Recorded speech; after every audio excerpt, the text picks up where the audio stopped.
فمن شہد منکم الشہر فلیصم. اب یہ رمضان کے روزے کی فرضیت کا حکم آیا ہے. رمضان کا مہینہ وہ ہے جس میں قرآن نازل کیا گیا. اس کے بارے میں جیسا کہ میں نے عرض کیا پھر بعد میں عرض کروں گا. لیکن جو شخص بھی تم میں سے موجود ہو اس مہینے میں، اپنے گھر میں موجود ہے، اپنے شہر میں موجود ہے، سفر پر نہیں ہے، یا یہ ہے کہ جو شخص بھی اس مہینے کو پائے، اس کی زندگی میں یہ مہینہ آ جائے، یہ برکتوں کا ایک موقع اسے مزید حاصل ہو جائے، فلیصم. یہ امر کا صیغہ ہے، یہ وجوب ہے مطلقاً کہ رمضان کا مہینہ وہ ہے کہ جس میں قرآن نازل کیا گیا ہے. اب جو شخص بھی اس مہینے کو پائے اس پر لازم ہے کہ اس کے روزے رکھے. ہاں من کان مریضا او علی سفر، جو شخص ہو مریض، بیمار ہو یا سفر پر ہو، فعدۃ من ایام اخر، تو وہ تعداد پوری کر لے دوسرے دنوں میں. یرید اللہ بکم الیسر ولا یرید بکم العسر، اللہ تمہارے ساتھ آسانی چاہتا ہے، سختی نہیں چاہتا. یہ اصل میں کیوں کہا ہے اس کی وجہ سمجھ لیجئے. آج بھی آپ کو اپنے ہاں ایسے لوگ مل جائیں گے جن کا تقویٰ کا تصور اتنا غلط ہو گیا ہے کہ 104 درجے کا بخار ہے، روزہ چھوڑنے کو تیار نہیں. بھلے آدمیوں، اللہ نے تمہیں ایک رخصت دی ہوئی ہے تو خام خواہ اپنے اوپر یہ شدت کیوں لے رہے ہو؟ لیکن لیتے روزہ چھوڑنے کو تیار، روزہ قضا نہیں کروں گا. سفر پر جا رہے ہیں اور روزہ قضا کرنے کو تیار نہیں. ایک موقع پر ایک غزوے کے دوران ایسا ہوا کہ کچھ لوگوں نے روزہ رکھا ہوا تھا، لیکن وہ اتنے یوں سمجھیے مزمحل ہو گئے کہ جب پڑاؤ پر پہنچے تو جن کا روزہ نہیں تھا انہوں نے تو بڑی چاق و چوبند طریقے سے خیمے نصب کیے، سارا بندوبست کیا، اور یہ جا کر بے سدھ ہو کر بے ہوش ہو کر گر پڑے.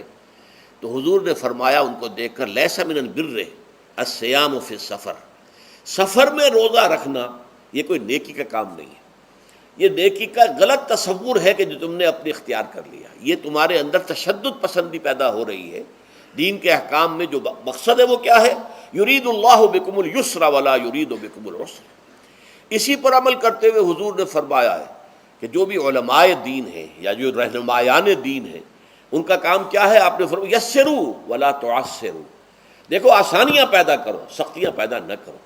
دین میں سختیاں پیدا کرنا بھی وہ اسر اور اغلال بن جاتا ہے کہ جس کو رفع کرنے کے لیے اور جس سے لوگوں کو، یہودیوں کو اور تمام اہل کتاب کو نجات دینے کے لیے اللہ تعالیٰ نے اپنے رسول محمد صلی اللہ علیہ وسلم کو بھیجا.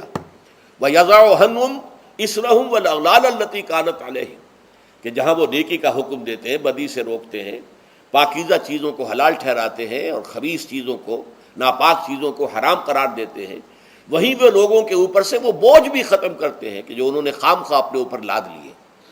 تو ان میں سے یہ بھی ہے کہ یہ نیکی کا کام نہیں ہے کہ آپ سفر میں ہیں اور روزہ رکھ رہے ہیں. یرید اللہ بکم الیسر ولا یرید بکم العسر وَلِتُكْمِلُوا الْعِدَّةَ، لیکن یہ بات واضح رہے کہ اب تمہارے لیے تعداد کو پورا کرنا لازم ہے.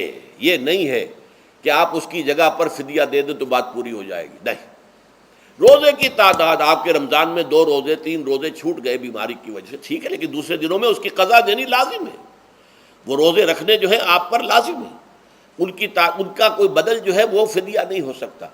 البتہ یہ نوٹ کر لیجئے، یہ حکمت نبوی ہے کہ یہاں اگرچہ وہ فدیے کا حکم جو ہے گویا کہ بظاہر قرآن مجید کے الفاظ سے محسوس ہوتا ہے کہ مطلقاً منسوخ ہو گیا، لیکن حضور نے اس کو خاص حالتوں میں باقی رکھا ہے. کوئی شخص اتنا بوڑھا ہو چکا ہے یا خاتون اتنی بوڑھی ہو چکی ہے کہ دن بھر کا فاقہ جو ہے اس میں اندیشہ ہے کہ کہیں ہلاک نہ ہو جائے.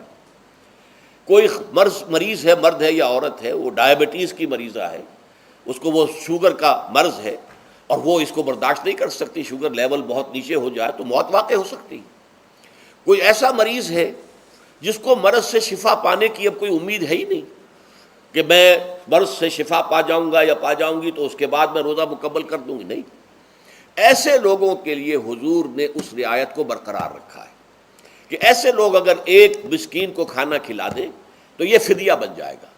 لیکن جو بھی شخص صحت مند ہو اور صحت کی توقع رکھتا ہو اور جو شخص بھی طاقت رکھتا ہو روزے کا قضا کر دینے کا، اس کے لیے لازم ہے کہ روزوں کی قضا کرے. وَلِتُكْمِلُوا الْعِدَّةَ وَلِتُكَبِّرُوا اللَّهَ عَلَى مَا هَدَاكُمْ، اور تاکہ تم اللہ کی کبریائی کا اعلان کرو اس چیز پر کہ جو اس نے تمہیں ہدایت عطا فرمائی ہے. اب اس کا ایک تو ظاہر ہے کہ جب روزے ختم ہوتے ہیں عید الفطر میں تکبیر اضافی تکبیرات کے ساتھ 2 رکعتیں ہیں جو ہم ادا کرتے ہیں. احناف کے نزدیک 6 اضافی تکبیرات ہیں اور اہل حدیث کے نزدیک 12 ہیں، لیکن تکبیرات ہیں اضافی. اور یہ کہ جاتے ہوئے اور آتے ہوئے عید کے لیے آپ جا رہے ہیں تو تکبیرات پڑھتے ہوئے جائیے، واپس آ رہے ہیں تکبیر پڑھتے ہوئے آئیے. اور یہ بھی کہ جاتے ہوئے راستہ کوئی اور، آتے ہوئے راستہ کوئی اور اختیار کیجئے، تاکہ پورا شہر، پوری بستی جو ہے تکبیر کی آواز سے گونج جائے. یہ ظاہر ہے. باطن اس کا کیا ہوگا؟ اللہ کی کبریائی کا اعلان کرو، اللہ کی کبریائی کو نافذ کرنے کی کوشش کرو.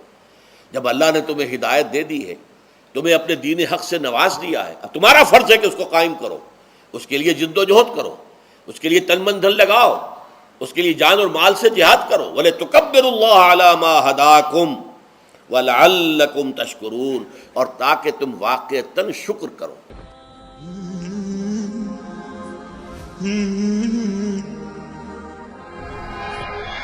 رمضان بحياتي شمع على مماتي، يا ربي دعاتي تقبلها عطول.